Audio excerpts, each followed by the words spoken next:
This is the DVD of the mission trip to Ecuador, March 2004. This is the group of men that went. 12 of those guys are from my church, First Assembly in Crawfordsville, and the rest are from various assemblies all over Indiana. And the interpreters and the missionary are there, and that's Chimborazo volcano, the highest point in Ecuador, in the background. Our first night we got into Quito, the capital, and they put us up here at the Hotel Carolina, which is not named after the state in the United States. And then the next day we took a bus down the Pan American Highway into Riobamba, where we were going to work on the church. This is the Marriott in Quito, which was actually the fanciest building I've seen in the whole country. This is the missionary, Phil, in the white shirt, his wife on the right of him, and the other girls are interpreters and helpers. Phil is the missionary in charge of the Pan American Project, which is trying to start First Assembly churches all along the Pan American Highway, so it's quite an undertaking he's in charge of there. This was the motel that we stayed in most of the time in Riobamba. Very pretty. You can see the mountain, the volcano, in the distance behind it. This is the wall around the front of the church we were building. If you can read Spanish, you can read what that says. This was the church when we got there. Our job was to put the walls up. The foundation and those supporting beams were there. Our job was to wall up the walls. We had Monday through Thursday, with Friday going to be a shopping day. So we had 4 days to get it done with our 27 guys. My job there was to sift sand. That's me and Steve Hall. Because you buy sand there, it's just like out of the riverbed or something, and if you want the gravel out of it to do fine mortar work, you sift it yourself. So me and Steve did about a truckload that way to get sand good enough for the mortar between the blocks. That was our job, and man, did our arms ache. The wall, there was a wall around the church. There's a wall around houses to keep crooks out. There's like rich and poor people. The rich people have to wall up their houses and protect them with guards, and even the churches have to. So this is the sliding gate that comes out of the solid block wall that surrounds the entire church to keep people from coming in and stealing everything. This is the driveway. As you can see, the sliding gate on the right, the driveway going up into the church. At night we would close the gate across the driveway and seal it off. This was the guard shack tool shed inside the wall where we stored tools, and we had a guard that would sleep in there at night also to help keep stuff from wandering. This was where the guard lived in there. He had that mattress on a board and his radio on the pile of blocks. That was where he lived. No water, no bathroom, no refrigerator, no nothing. And he was happy to have a place to live. The poor people here are very poor. We were paying them $2 an hour. The missionary paid his help $2 an hour, but people would work for 50 cents an hour. On the left side of the church as you faced it, there was this rich house. These people had this nice home, and you can see on the left they're building a swimming pool in their front yard with this cover over it. They were among the wealthy. If you can see the locals that were building the swimming pool in front of the house next to our church, at break time they would all like to sit up there on that roof over the pool they were building and watch us gringos work. They got quite a laugh out of that. They enjoyed watching. It took 27 of us. I imagine they were thinking to do the same kind of work they were doing, but on their breaks they would sit up there and watch us work. Here is how we mix cement. The cement mixer you see there was what they used for the whole foundation. You don't call a ready mix and have them bring in a truck you mix everything by hand. The cement blocks were made by hand in little, you don't go to the cement block factory, you go to the cement block family where they make them, and you buy them and bring them back. Everything is manual labor made by hand, no factories. And here we are, pretty much finished up. Last 3.5 days later, we had our part done. The next people were to put the roof on, the next team, but we got our part done ahead of schedule. And this was the church that we were building. The people, there was probably 100 people already to go, and they were renting this building you see here, which was a typical church similar to the one we were building. Cement floor, bare cement floor, cement block walls, tin roof, and plastic lawn chairs for seating. Very basic. These people are very poor, and that was all they were hoping to. The people that live here are either rich or poor, and this is one of the homes where the rich people live.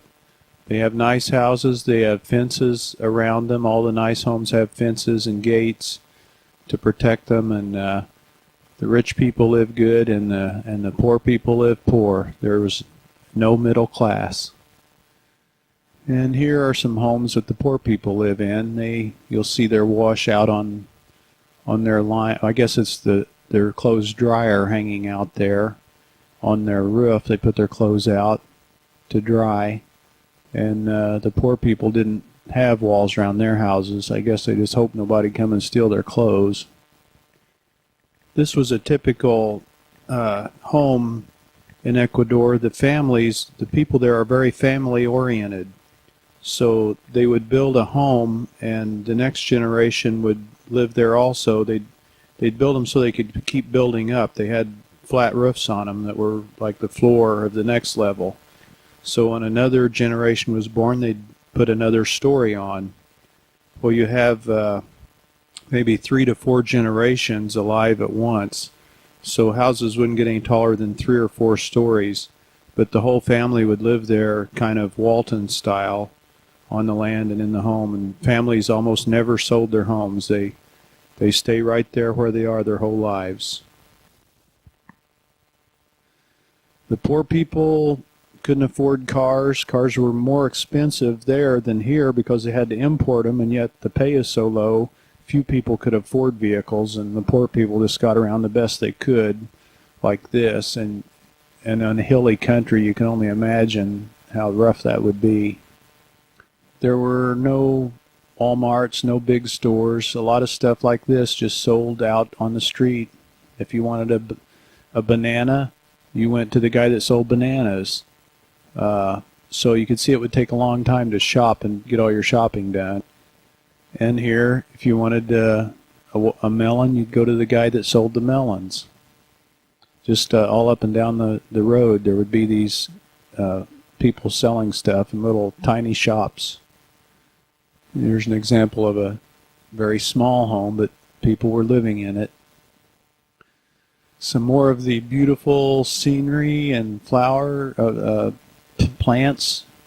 Ecuador is just a beautiful, beautiful country out in the country. It's a shame that the people, there's so many poor, because it's just a gorgeous land. Excuse me, the rich people live in very nice homes, like you see here, with gates and stuff to keep the people out, guard dogs. They have, at the price they can get people to work, if you got money, you can live very good. There were parrots around. One half of the country is jungle, so there would be that kind of wildlife. These, I think, were tame because they stayed at that motel all the time, but you could see them around. Just another beautiful sight of the countryside and the weather. We're actually dry. They said they were in more of a drought period right now. Cows and farming were about all you can do on those hillsides. I hardly seen a tractor in the whole area. It's all done by hand. Sheepdog and wooden plows and things. And the people that had to own land on hillsides, they would farm the corn just all by hand, hoe it by hand, maybe use an ox or something. The cattle would walk around on the sides of the hills, and their whole farm and houses and everything just on the hillsides.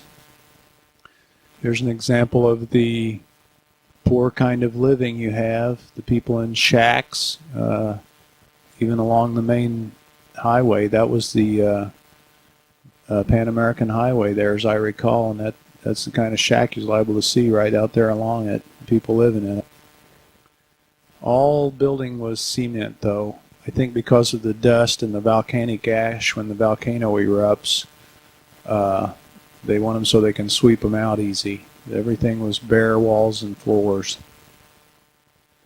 This was a street where they had people just going by, goodbye. I mean, that's the way the roads were. The cars, the people walking around, you just hoped you didn't get hit. The parrots were just beautiful. Here's another example of their style of architecture.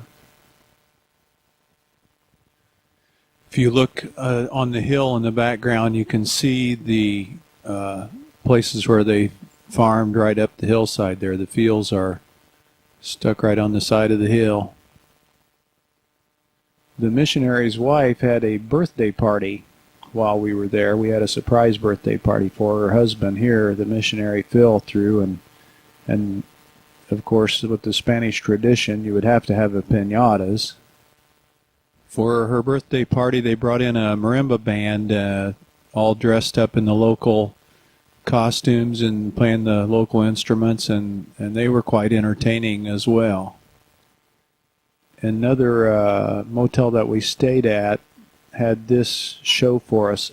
A architect there in Riobamba, his son went to the United States to college in Texas, and he got on drugs and stuff, and some Christians got him off and turned him around. And when he came back to Ecuador, his father was so amazed at the transformation in his son that he became he didn't become a Christian, but he likes us a lot. So he invited us to his motel one evening and had this Mexican opera play kind of thing put on for us.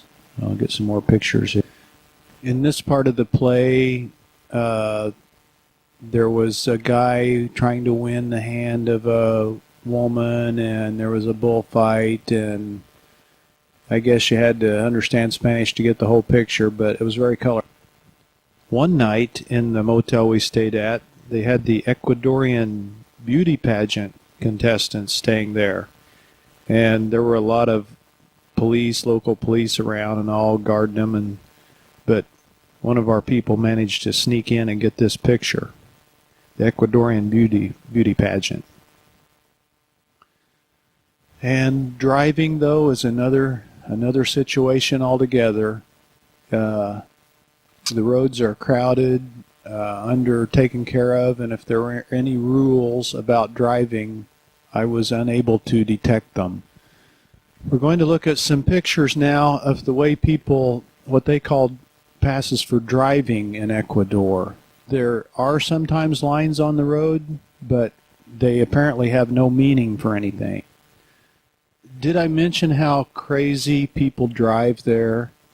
This is our bus passing on coming up on a curve in a double yellow line, and if you could look over the top of that truck we're behind, you could see a car coming around the corner, but they all just kind of hit the ditch and let us go through. Traffic was pretty much you just go where you want, and turn signals are not used. The horn is the thing. If you flash your headlights or honk your horn, it means I'm coming through, and that seems to be the only signal anybody has is look out, I'm coming through. Pretty much we were in a big bus, and size seemed to be, if the bigger you were, the more you could push your weight around, so we just kind of head up the middle of the road and people would get over for us, was the general theory. As you can see, you shared the streets with anybody, anything, whatever you were, on foot or anything with wheels, and you just went down the highway. There were no sidewalks. There seemed to be no rules on seat belts, riding in the back of pickup trucks, or where you were in the road, or anything. You just kind of pile in and go. Now, if you think you've seen crazy stuff so far, take a close look at the bus on the left. There's a guy riding on top of it. Yeah, for real. Yeah, I wouldn't want to be a bus driver. I wouldn't want to be any kind of a driver there. It's just, they didn't put lines here because, hey, what good would it have done? I was just glad we were the ones in the biggest vehicle, so we weren't having to run off the road. Everybody else was. It's still a little weird, though. I'll never complain about drivers here in America. There were no police, I guess, is why people drove so crazy. So if they really wanted you to slow down, like in front of a school or something, they, instead of speed limit signs, which would do nothing, they put speed bumps right out in the middle of the highway. So here is an example of one of the speed bumps you would see places. That was the way they slowed you down. Another way they slowed you down was by putting these traffic circles in the middle of the street at intersections. So made them so tight you could barely get the bus around the corner. You just didn't see trucks much. I think the longest truck trailer I seen might have been 30 feet. You couldn't get them around. Often you would come upon a statue that you would wonder what meaning it had, and you would ask the locals, and they wouldn't even know. It's like the government just puts up monuments, or some past regime would, and nobody even knew what it was for. This was one of them in a traffic circle. There were traffic circles everywhere with monuments in them. This is one of them. This is one of those things that they built in the middle of the traffic circle that looked very pretty. It's a huge statue thing, but I have no idea what it is or what it means. This one is like the most unknowable to me of any traffic circle. I have no clue what a zebra cow is supposed to represent. Here you can see a poor shack, and then on over a nice home. That's just how it was. The poor people and the wealthy people living next to each other. And like I said, there's no McDonald's. If you're hungry and want a sandwich, you just pull in somewhere like here, and they'll cut a piece of that hog off there and fry it for you there on their grill and give you a Coke, and hey, you're good to go. The ground is so hilly that even the cities often just spread out on the sides of hills. Here's some apartment buildings built on the hillside. Yes, these strips were farmed by hand, and it's a good thing you wouldn't want to start down that hill with your tractor, I don't think. I didn't even know how some of the cows and farmers stood on. This was the pastor and his wife of the congregation who we were building the church for. They're the local pastor and his wife, and they have some kids too. This was a shot from inside the church that they were renting while we built theirs, the church group. They were renting it from another church group, and they had their welcome signs up. You can see they made a sign there with an American flag, and I guess that's the Ecuadorian flag, and they were very friendly. All the people were very friendly. We didn't have any problems with them. Some more of the church people that we're building the church for, they were very friendly. We were like a head taller than most of the Ecuadorians anyway, and a group of 27 of us big guys walking around, nobody gave us any flack. These four kids would just hug you and run around the church hugging everybody, and they'd forget where they started, and they'd hug you again, and like 5 or 6 times in the evening. That was their thing. They were the hugging group. Here's our group at the motel that the architect built that we stayed at the one night where he had the show for us. He had a fine meal too. Just everything there is great. Look at the size of those plants. That's me on the right there. I was changing a smart card in my camera or something. This This was one of the pictures taken by one of the other guys. We downloaded all our digital camera pictures onto one CD and then passed it around. So this is the best pictures out of 1,152, which you wouldn't want to see all those if you think this is long. These are the world's biggest pineapples, or else some kind of weird tree that grew in front of the motel. I'm not sure which. We got our wall building done almost a day early, so we only had 2 rows of bricks left to do the last morning. So he took most of us to this other church, one they'd built before, to put a patio out front for them, and also to help them put some windows in the church. This is a shot of the inside of that little church.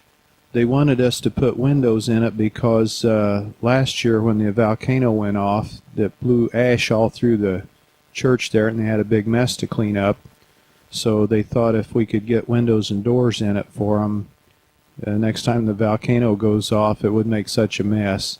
But you can see what a basic church it is. These were the native Indian people that lived up here, and they're among the poorest in the country. And this is the locals thanking us for all the work we did there for them, the locals from that church. This man weaves llama wool into rugs and blankets and things, all hand woven there, and then he sells them there at the motel. The job looks very complicated. I've never tried anything like that, but all the different colored threads, but they come out looking very beautiful in the end. This was a rug that I bought off of him for $20, and I bet he spent all day making that. But they'll work any way they can get by there. So they make beautiful things there. At one place we were heading down the Pan American Highway, probably around about 50 miles an hour, but since we were going down the mountain, this kid on a bicycle actually passed us. We wanted to take a picture of this guy's little tiny van, smaller than anything you could get here, and he insisted on being in the picture himself. He was really proud of his new little van. This was one of the sections along the highway where the poor people congregate and buy and sell stuff. They try to sell you stuff out the bus window there, but we were told not to get anything. The motels, this was the architect's motel, and I think he had some fun playing around with drawing some of this goofy stuff. Just you could walk on. This is another shot from the motel we stayed out one night. The architect, he was like the best architect in Riobamba, and you can kind of tell just from looking around his motel. We were lucky to get him to design the church for free. Llamas were everywhere wild, and then there were tame ones too, like this one here that was kept in a pen there. They are like the most common animal, I guess, up there in the mountains. And here's an example of how the rich people can live with, if they got a house and they can afford a car and all, then they wall themselves in.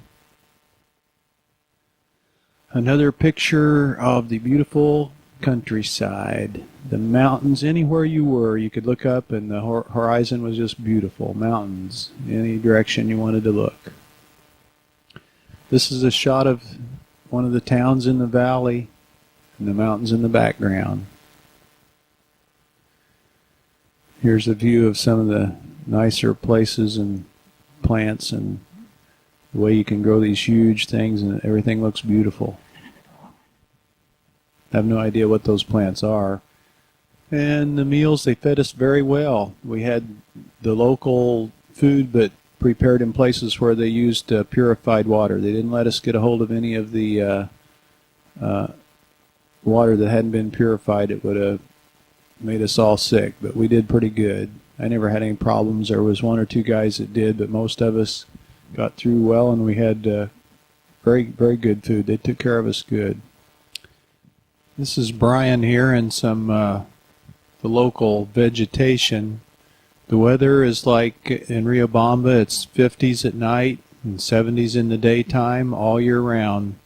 The weather is so nice that there's no heating or air conditioning in the homes or the hotels in Riobamba. Just perfect weather all time, and man, do the plants grow. More scenic shots, these plants that just are so weird looking. You wish you could grow them here. Just more of the fauna. Just, I'd never get enough of looking at that beautiful stuff. And the wildlife. Anywhere you'd see a parrot, they were certainly colorful, colored things up. These plants, I seen them around. They look like they're made out of ribbons or something, but they're actual plants. All the kids had to wear uniforms to school. I'm assuming a lot of them were Catholic schools, but even the national schools, everyone wore uniforms. This was like the biggest Assembly of God church in Riobamba. It was like the mother church of all the others, and for that country, this was very fancy. As you can see, it looks nice, even though they still did have just the bare wooden pews, but for Ecuador standards, this would be quite a church. That church that you just seen has a bookstore on the outside of it. And if you're good at reading Spanish, you can see all the things there that they sell at the bookstore. Another shot of this amazing farming on the hills. You'd see people out there with hoes. That's how they do that. All those big fields on the hills, manual labor. Here's one of the local shops with the people that hang around. They just get by the best they can to make buildings out of whatever junk wood and tins laying around. Turn it into a store, try to make some money. The same with their houses. They just, whatever they can scrounge up to live in, any place they can stick it to get by and have a place to live, the poor people will be there. And if you're a rich person, you do what you want. You can afford it. We've seen some very fancy homes. Of course, they were all behind fences, well protected. Here's another rich home behind the walls and gates and the guard dogs to keep you out. What a way to live. But it's the only way down there. And if you got some idea that you might try to climb over the wall and steal something, they slow you down there too by cementing broken glass into the top of their walls. This old lady and the child with her were walking up the street. She was going slow and having a hard time of it, but she was getting by the best she could. This was another place where some of the poor people lived and worked. We passed by some more of how the poor people live. I mean, that's not uncommon. That dirt poor, or else the rich people. Here we're taking a trip up into the Chimborazo volcano, and this was our bus ride. And I don't know, somebody must have said something funny, but here we are heading up there. This is a shot of the volcano. Down below you can see the tiny buildings in the valley. Here we are heading up the road that's going to take us to the volcano. This is kind of looking down over the road behind us. We're getting way up in the mountain. This was right where we parked at the restaurant. The llamas were just out walking around that close. They seemed fearless. Many llamas out there we see as we traveled up toward the volcano. That's all there was. Just the grass got thinner, but there were, as we headed up there, we saw the higher elevations. Llama were just everywhere. It's like the only animal that could survive up that high. The road up to the volcano was through the hills and mountains and rock slides you had to go around. And as we got higher up the mountain, the road there, that's what it became. Some places where they'd cut the road through the mountain, you could see from the layers through the cuts where the volcano had erupted in the past. Each one of those lines is like a layer of ash where the volcano, as a matter of fact, it had erupted just last year and filled that one church up with ash, so it goes off pretty regular. The mountain itself is just a beautiful sight you can see it from almost anywhere around. It's so tall and it's so high even there on the equator that there's snow. It's 19,000 feet to the top. This little cottage, if you want to stay down here and go up the mountain, the mountaineer will put you up in the little cottage here for a couple days, get you used to the high altitude and train you, and then he'll take you on the 2-day journey up the last 3,000 feet to the top. He's the most famous mountaineer in Ecuador, and he's been up the mountain, I think they said 600 times. This is a close-up of the little cottage that you can rent there when you're getting acclimatized to the height. This is the typical, I guess, the way they used to build buildings up in the mountains in the days before they had tin roofs. Just use that grass roof, kind of a fire hazard it looked like, but that's what they did. And here is his little restaurant. This mountaineer, when he isn't taking people up the mountain, he runs this small restaurant here at the foot of this big rock. Here is the mountaineer himself. He was quite a friendly guy and a good. This is some views inside his restaurant lodge of us in there, and it was a very quaint building. The mountain is so high that it usually is sticking right up in the clouds. And depending on how the weather is, as you can see, there could be clouds on one side of the ridge and clear daylight on the other side. That's the way the weather does in the mountain. And the highest we went was the base camp, which is here, 6,310 meters. That was about 16,000 feet up. There was another 3,000 to the peak of Chimborazo. This is a monument.